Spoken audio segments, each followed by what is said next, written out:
This episode is brought to you by adamandeve.com.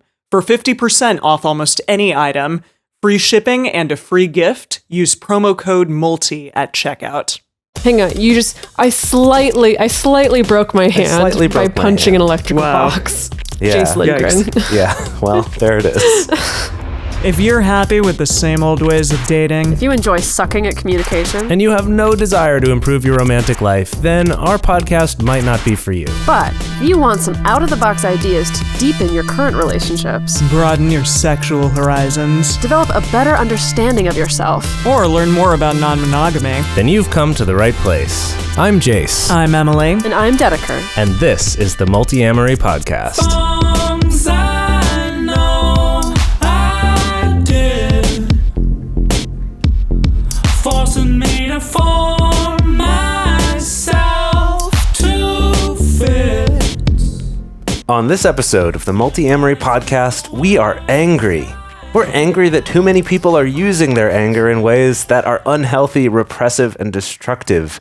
And we're also angry that people are repressing their anger and it's affecting their health negatively. This week, we're going to talk about ways that your anger can be a force for good in your life and in your relationships, as well as how to do that. You sound very angry, Jase. I'm so angry. Can you tell? I just like how it was like normal initially, and then it kind of it got angrier a little bit, and you're like, "We're angry, yeah." It was good though. It was good. Thanks. Yeah, okay, so anger, what a topic. I do feel like what I've noticed in at least like kind of the cultural zeitgeist of the internet has been more of this narrative around everyone kind of being a lot angrier in the past couple of years. I feel like probably attached to election cycle and political goings on, but beyond that as well. It seems like there's a lot of people who are angry just kind of at the state of the world in general.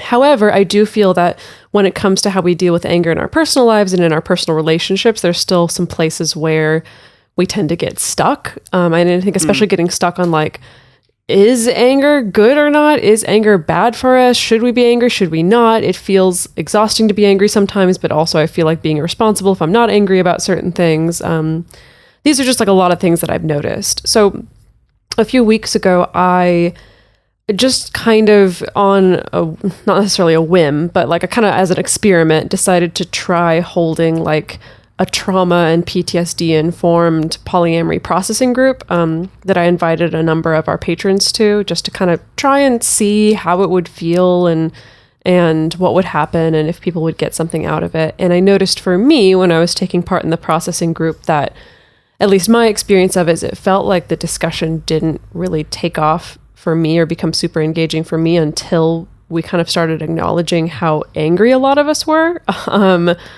Or acknowledging, some people brought up the fact that they had difficulty even allowing themselves to feel angry in the first place, and maybe even to a point where they weren't even sure what felt like anger and what was sadness or what was frustration or what was something different. And I noticed a lot of people also expressed feeling confused, and including myself, like feeling this confusion about how to feel anger and then also express it in a way that's not going to hurt someone else. And because of that, kind of in the absence of having these clear roadmaps or clear scripts or strategies for expressing anger in a healthy way, a lot of people talked about that they would just bottle it up or just kind of clam up or downplay it until the feeling passed, which I've definitely done a cajillion times in my life.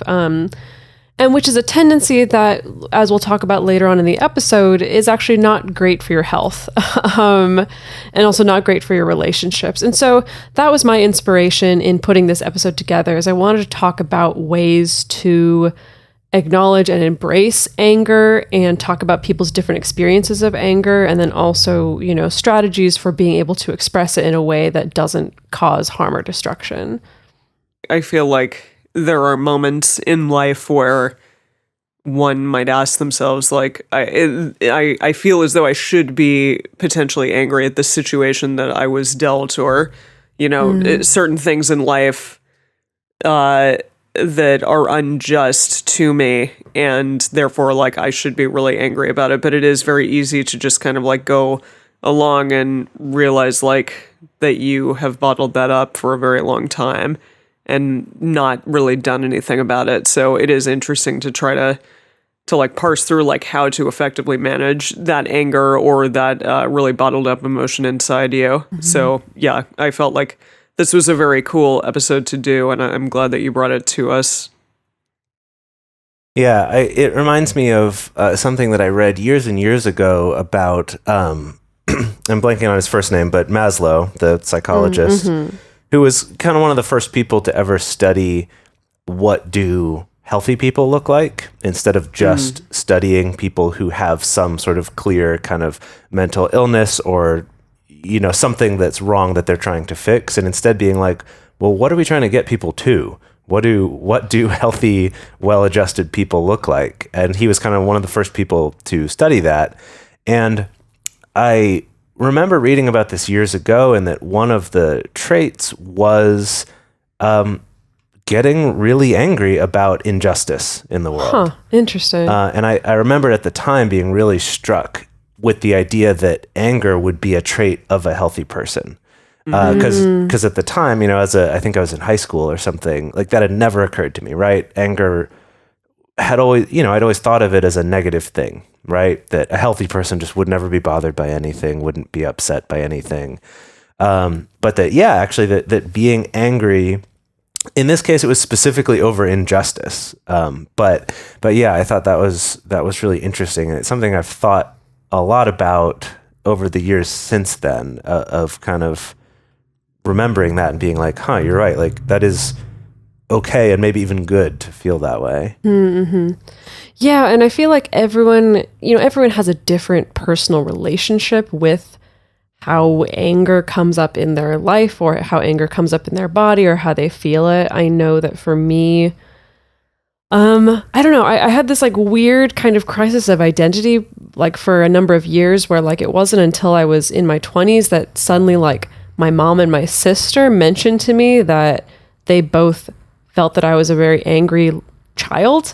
And I remember being like, that's weird. Like, I don't evaluate my childhood that way. Like, I don't necessarily remember being angry, but then over time, as I kind of started thinking about it, I realized like, no, I don't think that I was necessarily like an outwardly angry child, but I think I definitely was like a super bottled up angry child. Like, and I think it was more of that I think maybe was more destructive when I was small, was less of like being outwardly expressively angry and more of like that kind of suppressing and bottling kind of habit that I think a lot of us get into. Something that like my own therapist pointed out was that anger is one of the first emotions that we get shamed out of as a child.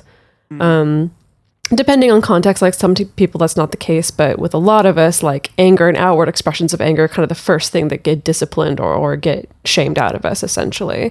And so we kind of carry that into our adulthoods, often feeling like anger itself as an emotion is a bad thing. Kind of like what you said, Jase, of assuming that a healthy person just wouldn't feel angry or wouldn't allow themselves to feel angry. Yeah. It's surprising that your family characterized you as that, even though you were like keeping it bottled up and inward, that they could still like see it. Well, that we are able to see that in other people and characterize it as being angry, even though we ourselves are trying to bottle it up. Right, exactly. And that's the thing, is that like when you bottle it up, like it comes out somehow, right? Right. Like it finds a way to come out somehow. What about the two of you? What have been like your personal experiences or like relationships with anger in your lives? Oh boy. Yeah, I mean, I definitely know that like anger was like not something that I was allowed to be, in my opinion, growing up, and not something that I was like, that I did very often at all. Like definitely I know it's very difficult for me to express any anger or like sense of injustice towards like older female authoritative women, because that's what my mother was, and I wasn't able. I didn't develop, I think, good ways of being angry or like standing up for myself in those types of situations. But to some men, I feel like I'm really good at like expressing myself to some men, although I definitely will default to like sadness or frustration in myself rather than like outward anger towards someone else or towards a situation that is maybe unjust. Right. Like over my father not being in my life, like that's more just sadness, I think. Right. Yeah, that makes sense. What about you, Jase? For me, it's interesting because something that we talked about while we were kind of preparing this episode is the sort of gender differences in how anger is treated for boys and girls growing up, and kind of what we're taught is okay or not. And, you know, there's this cultural thing where women aren't allowed to be angry, that, you know, anger is unattractive. Whereas on the other hand, you know, men aren't allowed to be sad. And so it's like we can be angry, but we're not allowed to be sad or afraid, I guess. And so both of those have to get kind of like sublimated into anger. So I think that was definitely at work culturally. But at the same time, actually, like in my family growing up, especially in my kind of like early tween and teen years, anger was very not allowed in my house. Like that was like immediately like, no, like that's not a thing you're allowed to do. And so I don't know. So I feel like I have this sort of weird mix of like a lot of that time in my life, which if y'all remember, is a pretty angry time in a child's life. As a teenager or a tween? Like tweens to teens, right? Like, you know, and we had just like had to move, and my parents had gotten divorced, and like all this stuff that I was angry about as a kid, and that kind of wasn't allowed to be expressed. So there was a lot of that repression of it. Yet on the other hand, I was angry, and for me, it would end up coming out in sort of like explosions of just getting really angry over a video game I was playing, right? Or over something that happened and like punching a wall, or, you know, it would kind of have to get expressed physically, usually in a way that hurt me somehow, right? Like punching a wall or something that would kind of hurt your hand. I think I actually broke my hand once. Jeez. Just very slightly. I didn't go to a doctor or anything about it, but punching like an electrical box. Broke my hand. Hang on, you just very slightly. I slightly broke my hand by punching an electrical Wow. box. Yeah. Jase Lindgren. Yeah. Well, there it is. Yeah. So, which is not, I mean, even just on the surface level, we can go, that's not a healthy expression of anger because you hurt yourself. Yeah. But yeah, and that for me took a long time to get away from that, and that I still like that sometimes like that urge to like hit something if I'm feeling angry is still there, because that, I guess, being like physical in my manifestation of anger was a way that was okay, I guess, whereas, you know, just like expressing my feelings wasn't as much, maybe. I don't know. I'm psychoanalyzing myself now. That is the kind of thing. I feel like the common thread in like all these stories is that it seems like in our childhoods, there was definitely this conflation of like anger, the emotion, with like anger, the like physical expression of it. And it's, you know, let's say it's something like punching a wall or like yelling or throwing something or something like that, that it's like, if the parenting is, you know, don't do this thing of like punching the wall or yelling or throwing a book, whether that's intentional or not, it seems like the message received can be, oh, anger is just not okay. You know, feeling this way is just not okay. I mentioned the throwing the book because like one of the times I got in the most trouble in my life was because I tried to throw a book at my sister when I was angry. Really? Yikes. Yeah. And for some reason, I feel like it was more about the preciousness of books than about like the anger, but, or maybe a combination of the two. I don't know, but I never threw a book again, let me tell you. Wow. Yeah. Jeez. Yeah. Goodness. Well, yeah. And anger also, it's experienced in different ways. And we have a lot of, unfortunately, like stereotypes surrounding anger in society, just in general, not just with men and women, but also people of color, like even like the spicy Latino or Latina person. You know, unfortunately, like an angry woman might be like a shrill or bitchy or delegitimized or, thought of as crazy, whereas like an angry white man might be taken seriously and might be thought of as like very inspiring or very passionate. And then obviously, there is that awful stereotype of like the angry black person, which is, terrible and bullshit. And all of these, unfortunately, are things I think that in our society we do tend to think of right away when we think of anger, or when we try to look at anger and someone attached to it. And so sometimes maybe one's mind might go to that as opposed to like, how is this being expressed, and is it something that I need to listen to because this person is in pain or they need to express themselves in a certain way? Yeah, I think it's interesting because we give different consequences for different groups of people when they feel angry. And personally, I don't know, maybe this sounds like a tiny bit of a conspiracy theory, but I think there's some truth to it. Like, I think the reason for that is because anger is a powerful thing. Like, even on a very, like, let's just talk total surface level out of control anger, where you do feel like you want to hit something, like that's a powerful manifestation, right? Like, that's intimidation and that's domination. And so it's like anger itself has this power to it, where maybe even in a healthy way, it's just being able to be assertive or to stand up for yourself or something like that. And so I suspect that that's why we kind of have all these double standards, is because people that routinely have been marginalized, it's like, well, we can't let their anger actually be powerful. We can't let a woman's anger actually be powerful. So we have to write it off as like, oh, she's mentally ill, or she's being bitchy, or she's just getting herself worked up over something that's not actually a huge deal. With anyone who's a person of color, like, we have to delegitimize the anger. We can't let it be powerful. But like, usually with like a white cis man, then it can be read as, oh, like passionate or inspired or motivated. Like, I think that's the reasoning behind it, but I'm sure there's many other reasons why as well. Yeah, I think something too for men, and something that's been an interesting process of learning in my life, is that sort of the physicality of anger. For me, I just in general experience all of my emotions pretty physically. Like, I'm just that sort of tactile kinetic kind of person. But something that was interesting is that for me, my perception of myself being angry or like punching walls or whatever is that in my head, I'm still the like scrawny little nerdy kid that I was as a child, right? That with your Coke bottle glasses, I had real big glasses that were super thick.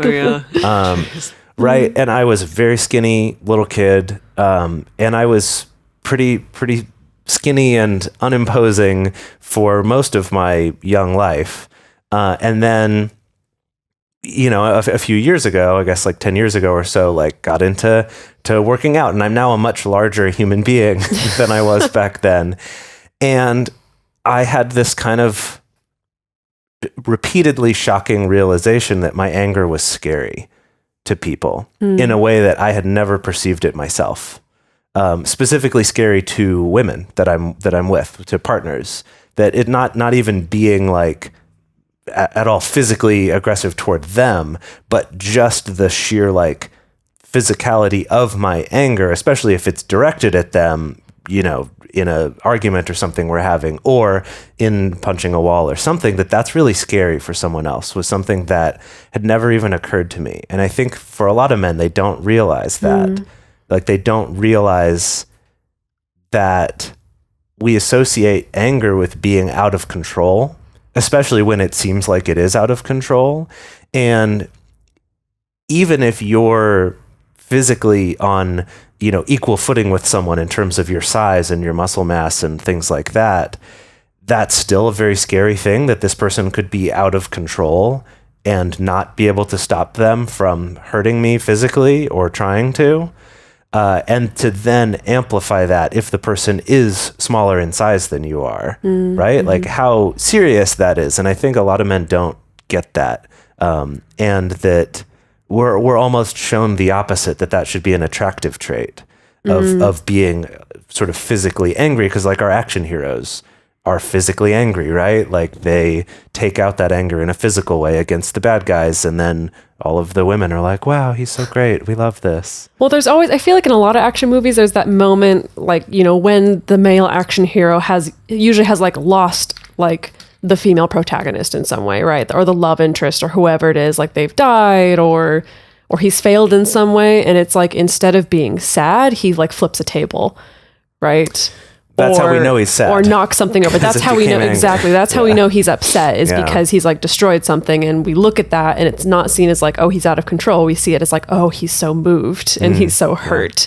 Yeah, you know? I mean, the most recent season of Luke Cage, like Luke punches a wall in front of his lady love, and she like leaves and does not come back the rest of the season. Wow. And like, you do not know if she's coming back ever, especially now that apparently the season, Luke Cage has like gone away from Netflix and is going on the Disney like streaming thing or whatever. I see. But it was really interesting. He punched them right off of Netflix. No, exactly. Well, yeah, I mean, I don't know, like, parts of that potentially felt problematic, but also like I felt like, wow, okay, they're showing like the consequences of this man being really angry and manifesting his anger in a way not directed necessarily towards her, but towards something else that's an inanimate object, but yet she felt very threatened by that and chose to leave. And even though he's the protagonist, and that was very interesting to me to see that. But I think an important message potentially to show. Yeah, no, I think that is really important, because I think, like you were saying, Jase, I do think a lot of people don't realize, like, you kind of think like, well, me like throwing this thing or hitting the wall or whatever, like I'm not hurting someone, you know, I'm just trying to get my anger out, but like it still has these consequences. You know, But I want to kind of shift focus a little bit, because I want this episode to be about like the good things that anger can actually bring into our lives and can actually do for us. Because I think that's the thing, is like, we're so used to having all these negative memories and negative associations with expressions of anger. And that then gets translated into, oh, anger itself is really bad and I need to avoid it. And so I need to repress it. And then it comes out, and then it becomes like this just, you know, continually perpetuating cycle. But I would like to take a moment to talk about what are the good things that some healthy expressions and manifestations of anger can do for us. Yeah. So initially, when you feel anger within your body and within yourself, it is like this personal sort of red flag that indicates when a boundary might have been crossed or when something might be encroached on, that you feel is like not okay. So it's a good indicator for us just to say like, hey, like this, you know, lights something up within me. Like, I realize that maybe something is going on here that to me is not okay.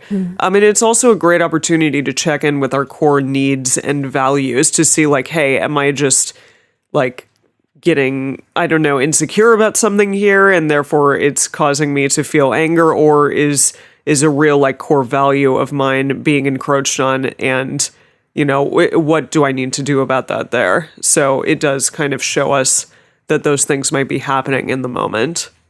Yeah, definitely. I find for myself that I think that anger gives me a reminder to be self-compassionate, which sounds totally counterintuitive, because it's like when you feel angry, usually it's the last thing on your mind to think about being compassionate towards yourself or self-loving. But I recently realized, and I mean literally just like a couple weeks ago, I just had this sudden flash of realization that the days where I'm feeling the angriest or the most frustrated or the most testy, or where I'm being more harsh to like the people around me or angry at the people around me, I suddenly made this realization that there's this correlation that the days that I'm doing that also happen to be days that I'm also being like really harsh toward myself and like really angry. That's really interesting. Yeah, and really angry toward myself. And I kind of realized like, oh, it's like the same level of harshness that I hold toward myself, I'm also expressing to other people. And so it feels like they must be related in some way. And even before I made that particular realization, I kind of started to try to take this different tactic for the times that I would get angry. Instead of feeling ashamed or feeling like I needed to not feel it or feeling like I needed to ignore it, I kind of started thinking about myself as an angry toddler, essentially, or I'd kind of bring to mind images of myself as a toddler being angry, because seeing, honestly, any toddler get angry, it's not necessarily scary, right? Maybe it's annoying, like hearing a toddler give a tantrum, but you're not personally like scared or feel like this toddler's going to cause you any harm. It's just like, oh, she's throwing a temper tantrum. And so I kind of started looking at myself that way, or like kind of speaking to the part of me that felt angry as though it was like my 3-year-old self, that I was just kind of soothing and just saying like, hey, it's going to be okay. I know you're angry, but it's going to pass and it's going to be okay. And doing that helped me to kind of take a little bit of a different approach that kind of helped me actually get through the anger a little bit faster, when it was more like that, of like kind of validating and being compassionate and being gentle like you would with like an angry baby, essentially. Yeah. That's cool. Yeah. Another good thing about anger is that it can sort of fuel us and enable us to communicate about our needs or our values or our beliefs assertively. It also can really fuel putting energy into something that does matter, of making social change.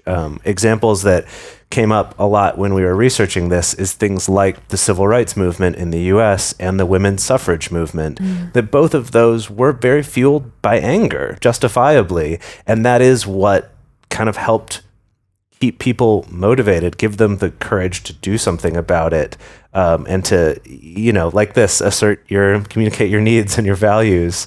That anger was a very useful thing and was used in, ultimately very healthy ways in those instances of making social change. Like we read about one example of, on a more individual scale, right? If you're angry about people constantly running a stop sign or a stoplight at an intersection near your house, and it makes you angry because you're worried about the safety of your kids or, people in the neighborhood, like an unhealthy expression of that is either to just be angry and repress it, or to sit there and, yell or like throw rocks at cars that drive through the intersection. But a healthy expression of that is to take that anger and be like, I'm going to go contact, my local police department or local legislature and try to do something about this. Like, is there something we can actually do to stop this, which could then have a positive impact on your neighborhood by making it a safer place, right? So even on an individual scale, that same thing can happen, where it can be used to really fuel something good. Yeah. Let me tell you, it's a really good cure for writer's block also. I know, you're always, really? She's always encouraging me when I'm trying to write stuff and feeling like I can't. She's like, here, read this. get angry. And she'll send me an article that's written about polyamory or about masculinity that she knows is going to make me angry. She's like, read this. Oh my gosh. Yeah. Wow. It's true though. That's I mean, like when I was writing my book, it's not that the entire process was fueled by anger, but it's like the inspiration for sitting down to start to write an outline was being angry about the ways that I was reading like relationship advice written for women, like flipping through Cosmo, and I was like physically ill and so angry about all these stereotypes and all these assumptions and all these really unhealthy things being pushed on people that I was like, fuck this, like I'm going to write something better. And it did. And like, I will tell you that if you're experiencing some kind of writer's block, like I feel like that's one of the best ways forward, is like find something that you're angry about. And ideally, start writing about that. That's related to the thing you want to write about. Right? I don't know. It doesn't have to. Sometimes, because sometimes I find even if I'm just able to like get the juices flowing and like write something, that sometimes that helps to get some momentum to kind of keep writing about even something else, even if it's not necessarily the topic that I'm angry about. Wow. Yeah. I remember I was really angry about Brad. That like once upon a time, and I went to yoga like 7 days in a row or something. Just like going and working out constantly. It was good. Yeah, I got some real good workouts out of Brad as well, actually. Yeah. I've definitely gotten some good workouts out of some bad relationships, I will say. Like, Yeah.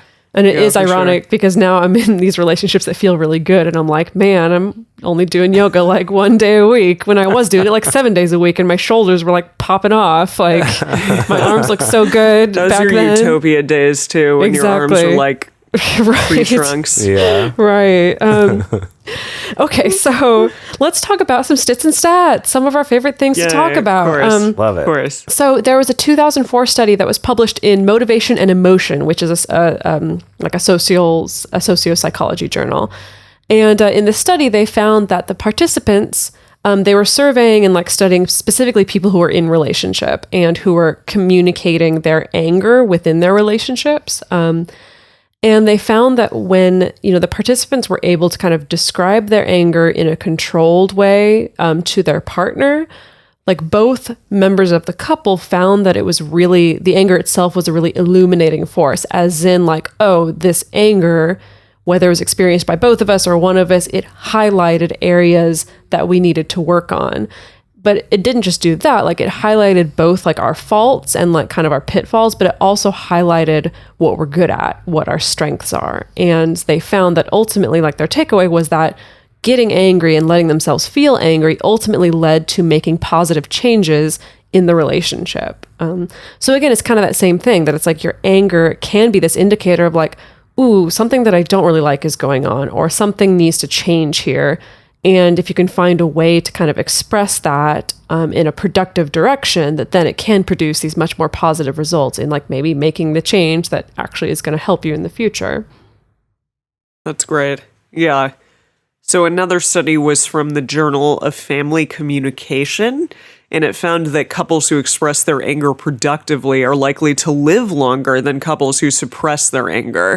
So I think that makes sense. Like there's a lot of talk recently, and I don't know, within at least the last 10, 15 years about like the mind-body connection and just how obviously, modern medicine isn't the only thing that is going to make you disease-free. You also have to do things from within and be, as peaceful, I think, on the inside as you can be. And that also is a manifestation of healthily being angry when you can. And so that makes sense that like if you're just constantly suppressing your anger and bottling it up towards your spouse, then you're not going to be a very healthy person perhaps as life continues on with that person. Right. So yeah. And also, I mean, you can better, I think, have better arguments and disagreements with your spouse if you can, talk about your anger in a productive way. Right. Well, I feel like we were reading some other studies recently that was, what was it? It was just so obvious. I was just about to talk about yeah, that where one. it was just like they found that people who like directly communicated actually got what they wanted in their relationships, Oh, right. That one. Yeah. Like What a concept. I know, with asking for support. Right. But I feel like there's kind of been this bigger thing of, I feel like we've kind of, I want to say we've been fed this lie, and that sounds really dramatic, but it's kind of like we've bought into this story that anger itself is physically bad for you, that like angry people are the ones who experience like the heart disease and stress and blood pressure issues. But I think it really is tied more to, it's the suppression, it's the fighting against the anger that is like what gets kind of trapped in your body, and it ultimately has those negative health effects for you. Yeah, this is such a fascinating subject to look for studies on, to like Google this and stuff. So just like one thing was an old study about like type A personalities, and it was showing that the type A personality, which was originally associated with like heart disease and other sort of health problems because of the high levels of stress and anger and things like that, that Interesting. In studying it more, it was found that actually like things like work addiction and like competitiveness are actually not clearly linked to health problems. However, being overly suspicious of other people and quick to like get really angry over things that other people do or things you suspect people are doing was tied to higher risk of heart disease as well as other things. There was that other one we read about. There was this study done over the course of 18 years from like the 70s to the 80s of studying men and women about different situations, like giving them different situations and asking, would you be angry about this? And then would you say something about it, or would you just kind of bottle it up, basically? And then they came back to those people 18 years later and found specifically that with women, the ones who said that they would be angry in situations but would not say anything about it were 3 times more likely to be dead 18 years later. Right? That's horrifying. What? Good Lord. Yeah. No, there's some bonkers studies out there. But this other one more recently that I thought was interesting was from UC Santa Barbara, Moons and Mackey, which I just love saying their name, did a study in 2007. Moons and Mackey. That sounds like someone that might be in Santa Barbara. These are two people. These are their last names. Oh, okay. So, 2 people. Moons and Mackey did this study in 2007 that showed that angrier people were better able to distinguish between strong and weak arguments that they were reading. So they did this by having people write down or recollect a memory that made them angry, and then kind of through some questions like verified that they were actually feeling angry, and then presented them with these 2 different arguments, one that's like actually citing studies and things like that, and then the other one arguing the same point but just using all sort of anecdotal things or unsupported observations, things like that. And they found that the angrier people were better able to identify sort of the weaknesses in the weak argument, and that this one was better. And they did the study again, this time where the difference was in who the argument was supposedly written by.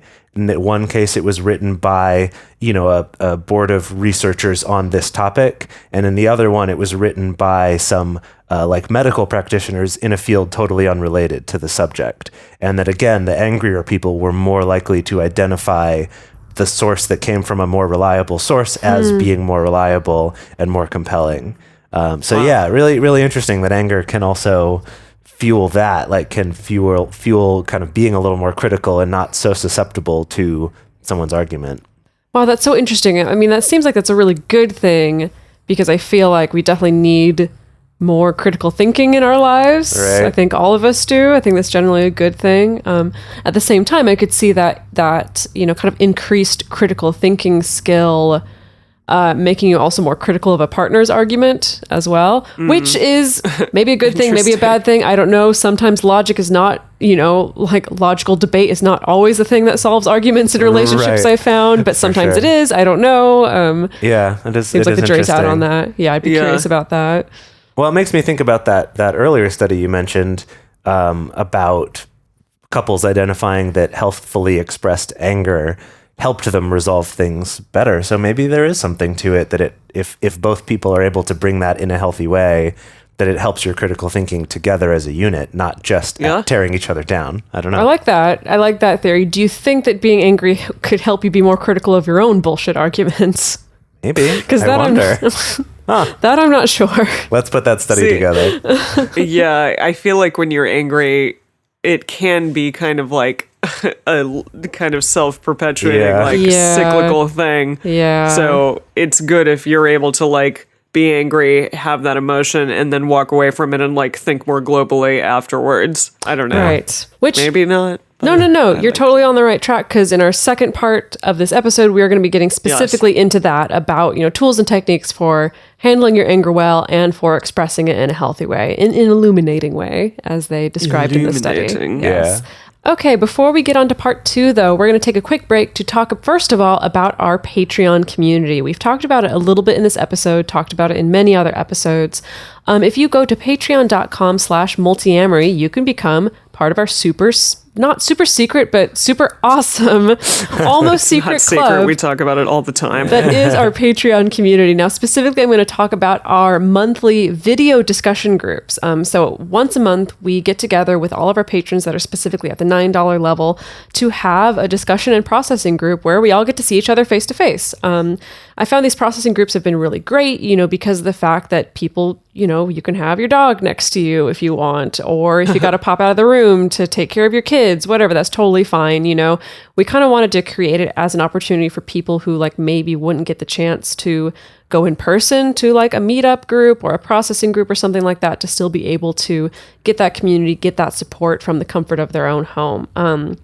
I also recently, as I mentioned at the beginning of this episode, like I kind of as an experiment created this like trauma-informed polyamory processing group that I invited not just our $9 patrons, but also our $5 like, private Facebook group patrons too. And it was awesome. let me tell you, it was so fantastic and really encouraging and really inspiring and really lovely to get to connect to people in that way.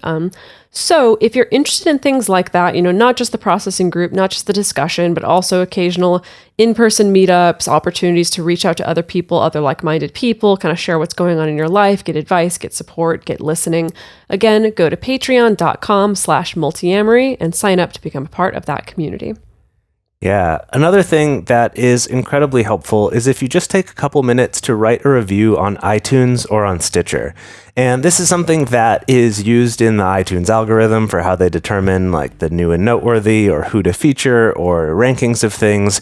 Makes us more likely to show up in search results, and most importantly, allows other people to read what it is that you get out of this podcast, and that hopefully that will be something that resonates with them, and that they might give it a try too. So if you want to help spread the word about this podcast, obviously number one way is to just tell everyone you know about it. But second best way is to take a couple minutes and write a review on iTunes or Stitcher. It would mean a lot to us and will really help other people to find this. And Valentine's Day is coming up, and you know what that means. You need to go get your hiney over to adamandeve.com and use our promo code MULTI, because right now, Adam and Eve is doing an awesome, awesome thing. Not only are you getting 50% off of almost any item and also free shipping. Wait, hang on, pause. I just wanted to say, I love the idea of pitching 50% off of any free item. That's how they get you. That is how I they almost get you. said it, but I didn't quite say it. 50% off of almost any item. And then also free shipping, but then also 10 tantalizing free items. So You actually read their copy. I love that. yes, this is what you get. You get 6 free movies, and then you get a free mystery pack that includes a special toy for her and something we know you'll both enjoy. Well, okay. This is like a throwback to our old Adam and Eve promos where it was like special something for her, Exactly. a special something for him, and something that both of you will enjoy. And I think that's my impression of Dedeker. I assume realistically it's going to be a variety of toys that maybe doesn't matter what your gender is. But I have a good feeling one of them's a cock ring, though. So one of them's probably a cock ring. You never can have too many of those. Yeah. right. Oh, wait. So is that part? Okay. And then the free shipping is one of the tantalizing free items. Yes. Correct. Okay. Yeah. So, 6 movies, 3 toys, 1 free shipping equals 10. 10 free items, free Valentines. Head over to MULTI and head over to Adam and Eve and use the promo code MULTI. Everyone, Emily is on cold medication and she's just doing so well. She's really a trooper. I'm really trying. You really are doing well. That was great. That was excellent. Yeah, I'm excited. And this offer ends on Valentine's Day on February 14th. So go right now. Take advantage of it. Yeah. Or a week and a half, 2 weeks. Something like that. Yeah. And even if you've used our codes in the past, you can still use it again for this. So yes, and you can use it multiple times. Exactly. Multiple times. Exactly. That's why it's called multi. We should add that as a little tagline. Great. That's why it's called multi. I mean, it's called multi because we're multi-amory, but that's fine. Okay, fine. Yeah, go to Adam and Eve. Cool. Okay. All right, y'all. Are you ready for some tools, some techniques, some stuff that we can actually do with our anger other than just feeling it and then denying it, which is, I think, normally our MO, or at least my MO. So we're going to start out and I'm going to introduce you to this great acronym that I found. I did not come up with this. I wish that I did. I found this specifically in an article that was on the Montana State University, I think, psych department website. I could not find this acronym referenced anywhere else in common usage. So I assume maybe they're the ones who came up with it. I don't know. But I thought it was really useful, really interesting way of thinking about dealing with anger. And so basically, if the situation is, let's say you're at home, something happens, like your partner. Okay, what usually happens in my life is that my partner's put something in a place that it does not belong. Okay. Or then someone's loaded the dishwasher poorly. Oh gosh, Jase. okay, yeah, Jase's situation, someone's loaded the dishwasher poorly. Maybe your partner said something to you in passing that kind of hurt, or okay, whatever. Something's happened where you're feeling angry. And so you're going to use the acronym AREA, AREA.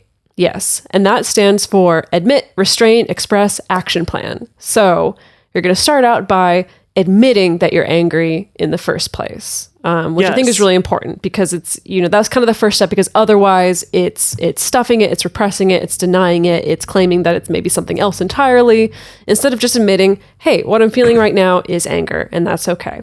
So you're going to... there are warning signs. Exactly. So I don't know what's the best way to go through this, because we kind of came up with like tips and tricks for every single stage of this. Maybe it's the best way to go through it that way. Well, why don't we talk about them just briefly first, and then we'll go through the tools for each one. So so you're going to admit your anger, restrain your anger. And I really want to emphasize that this R is restrain and not repress. I was just going to say that, yeah. Oh, yeah. So that's different. So repress is, shoving it down, bottling it, not expressing it, not doing anything about it until inevitably explodes at some later date.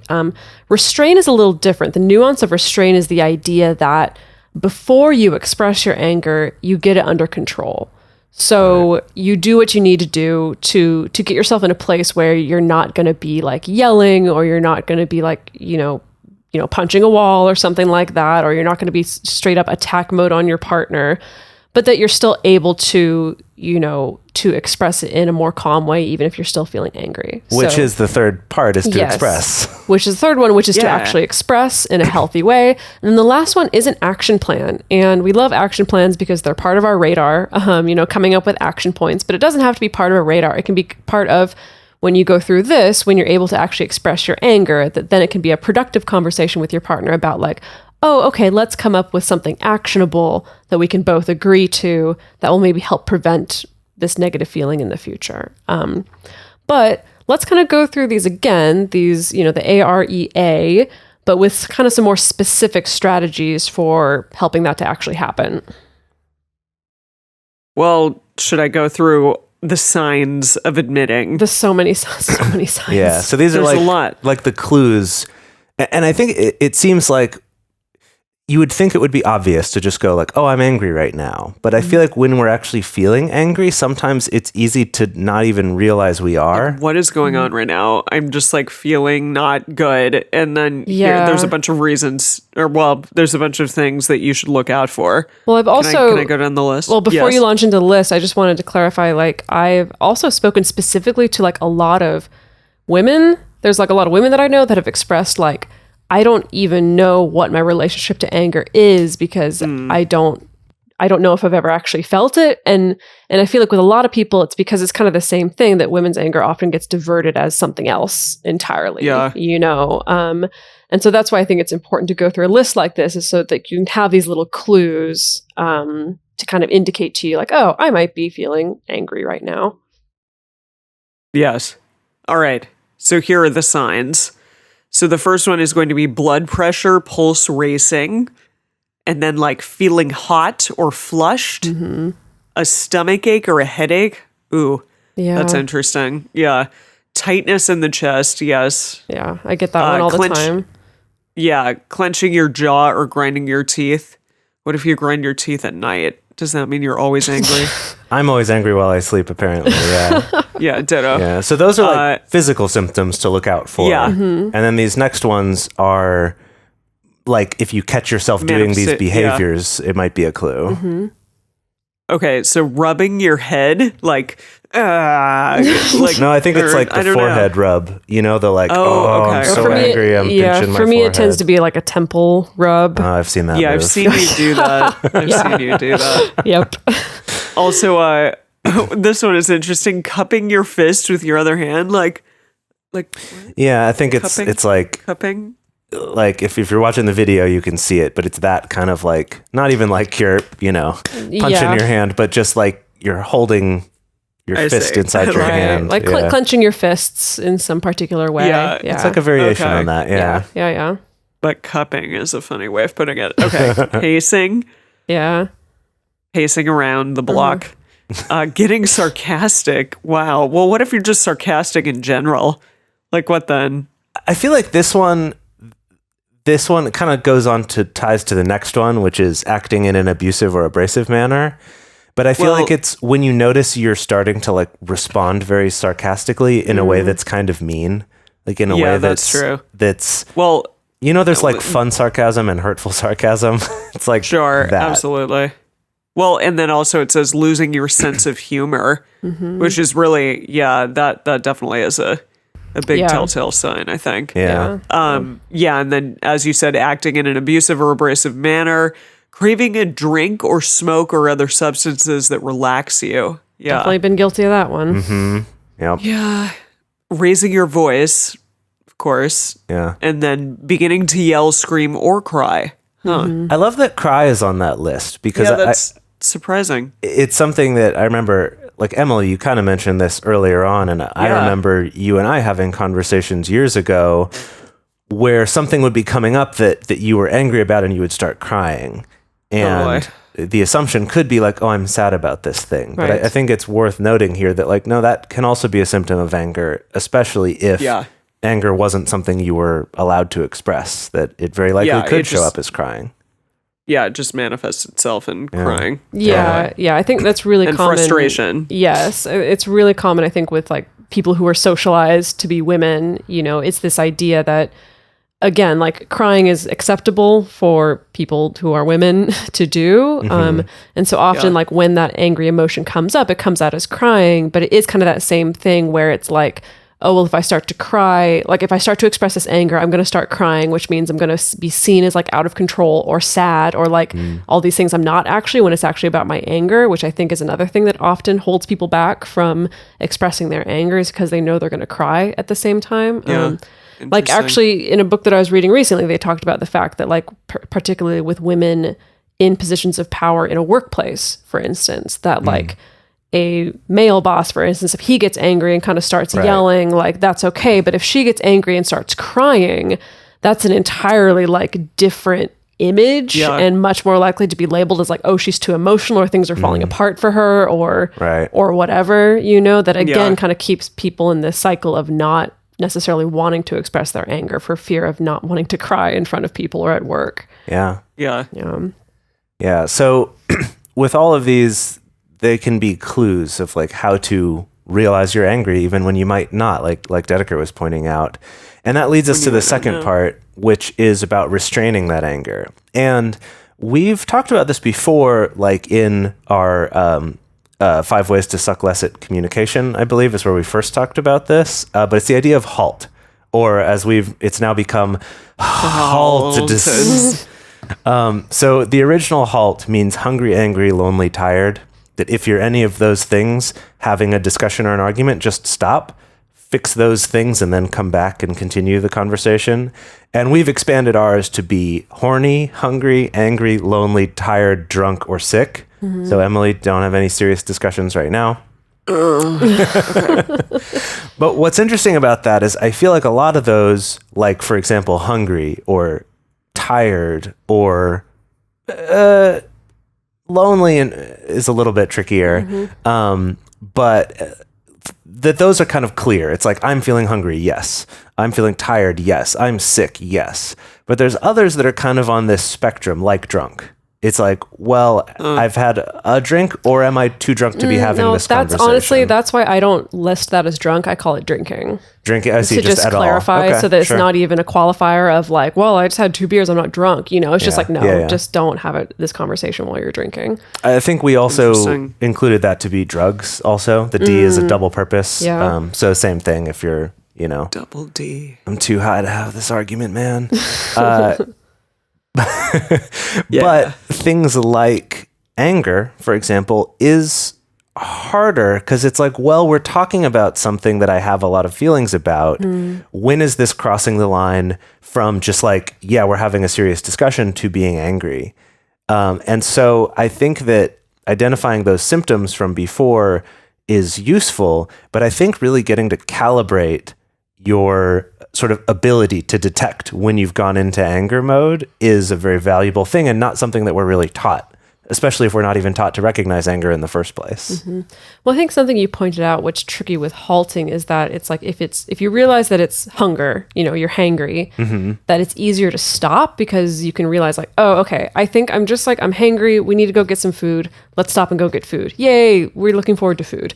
Right. When you're tired, it's like, okay, I'm way too tired. Like, we need to go to sleep. Like, let's go to sleep and try to revisit this again in the morning. Like, okay, whatever, that's easy. We can just go to sleep. But with anger, I think that's the hardest one to stop, because there's not like an external thing like the need to sleep or the need to eat. That's like, okay, clearly there's this thing that's going to break us out of it. It clearly is like you need to have the self-determination to feel angry, but still pause and walk away, which I think is the hardest thing to do. I know for me, like, I love halt, but like when I am angry, it is so difficult for me to actually halt. And it definitely, it takes practice. It takes a lot of practice when you're actually angry. I think that's the important thing, is like, it takes practice. Like, you have to constantly get yourself to do it while you actually are feeling anger in order to get better at being able to do it. Yeah. So this is something that just will get better with practice. But one way that you could very intentionally go about practicing this is, for example, say this comes up with a particular partner, right? That there's maybe, especially if there's a certain subject where you tend to get angry and your conversations are less productive, is to go in with your partner with the intention of, we're going to halt during this.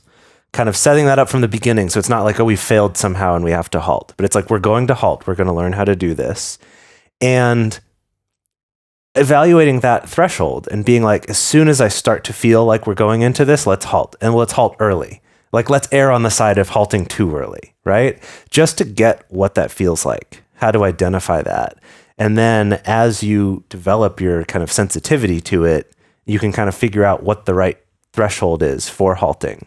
And for you, it may be very early. It may be like, as soon as I start to go here, I have to halt for a little bit so that I can continue this conversation in a productive way.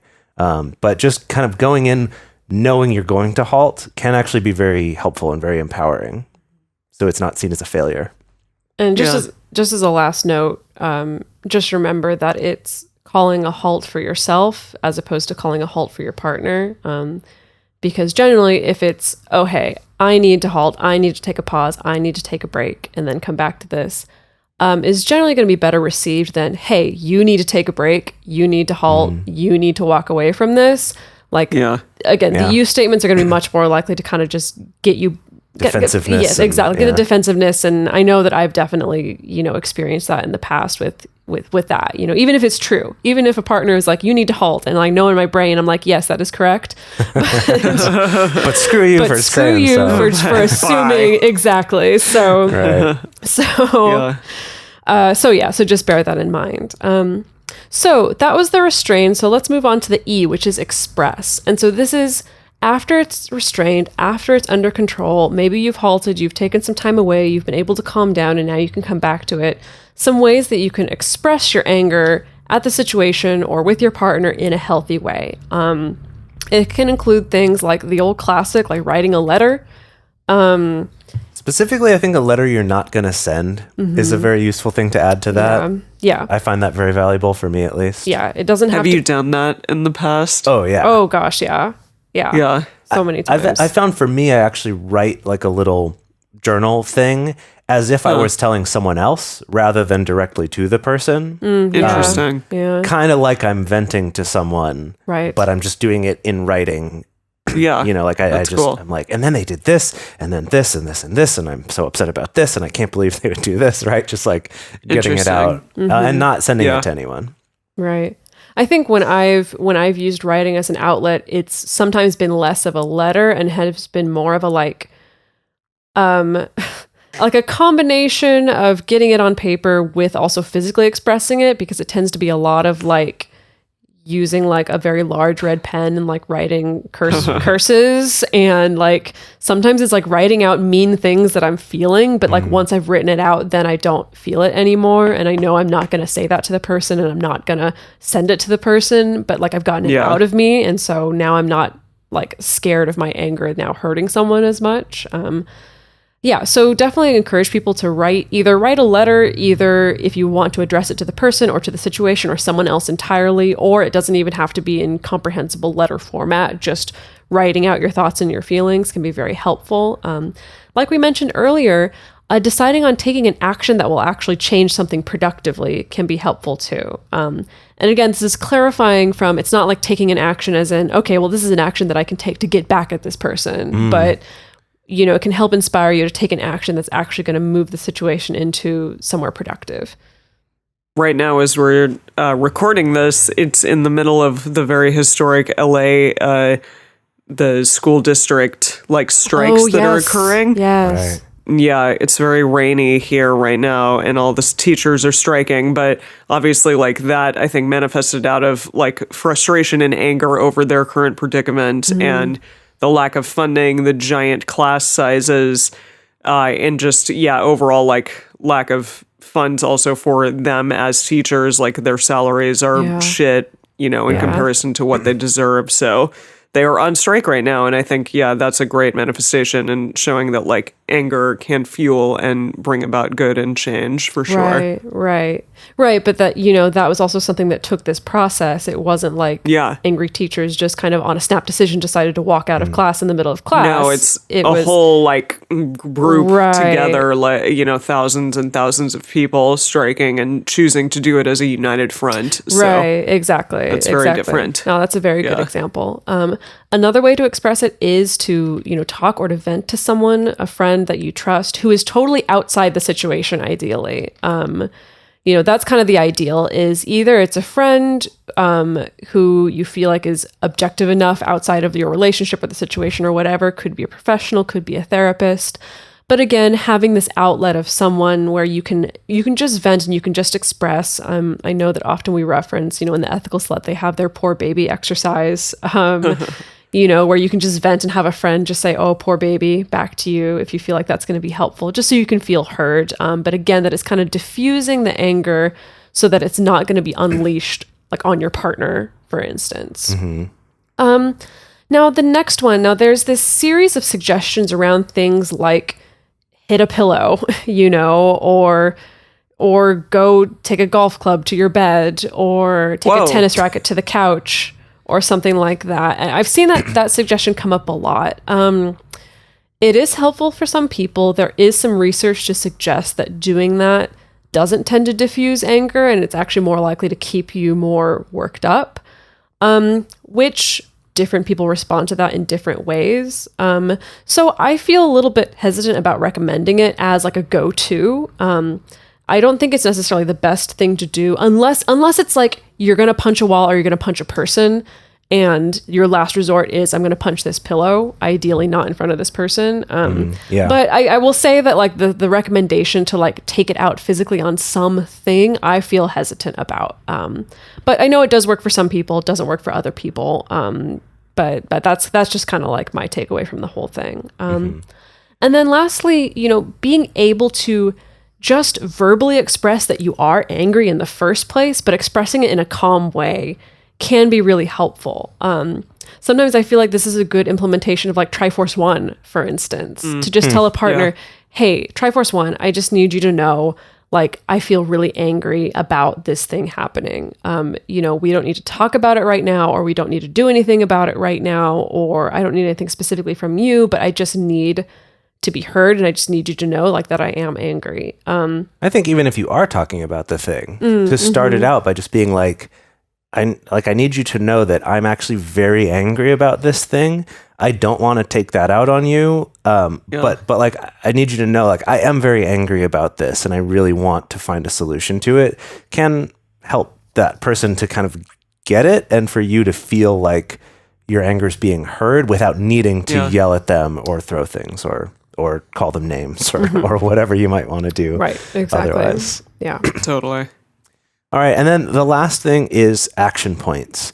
And this one, if you go and listen to our episode on Relationship Radar, we talk a lot about action points being specifically something that's a tangible, actionable item that you can say either, yes, I did it, or no, I didn't do it, rather than something amorphous like, let's be better about this, or let's do this more or less. It's let's do this specific thing at this time, or let's do this X number of times within the week or something, right? So with these examples of Dedeker being angry about, me putting something in a place where it doesn't belong, or another partner doing that, that an example of an action point there is, okay, instead of her just being angry about this, what if we found specific actions both of us could take, right? Like, okay, if you don't want me to put this here, let's get really clear on where this does go. And on the other hand, if you do notice it there, maybe ask me first if there's a reason why it's there, if I'm about to use it again, or something like that.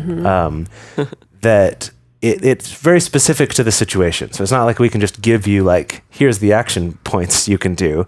But to really look at what's a very tangible, did we do it or not thing, right? That's not something vague, like being better about something or just doing something less or more, but try to be as specific as you could be. But I think just to reiterate what we said earlier, it's this idea that like anger can lead to action, to these action points. Like anger can be this indication of like, okay, we need to come up with some kind of action points for a positive change. And that's a good thing, and I think that hopefully that reminder is something that enables people to know like, okay, it is okay to feel it. It is okay to express it because it can lead to action. Yeah. Absolutely. Well, thank you to all of you who joined us today for learning about this. We'd definitely love to hear from you. We want to know, what's your relationship to anger? What has helped you in the past? How has anger come up in your relationships? And how have you found ways to deal with it in a healthy way that's actually helped create productive conversations or create positive change in your relationships? Now, the best place to share your thoughts on this with other listeners is on this episode's discussion thread in our private Facebook or Discourse forums. You can get access to these groups and join our exclusive community by going to patreon.com/multiamory. In addition, you can share with us publicly on Twitter, Facebook, or Instagram. You can email us at info@multiamory.com. You can leave us a voicemail at 678-MULTI-05. Or you can also leave us a voice message on Facebook. Multiamory is created and produced by Jase Lindgren, Emily Matlack, and me, Dedeker Winston. Our episodes are edited by Mauricio. Our social media wizard is Will McMillan. Our theme song is Forms I Know I Did by Josh and Anand from the Fractal Cave EP. Full transcript is available on this episode's page on multiamory.com. Hey, this is Andrew Gurza, Disability Awareness Consultant, crippled content creator, and host of Disability After Dark, the podcast to shine a bright light on sex and disability. And you're listening to a Swing Set podcast at swingset.fm.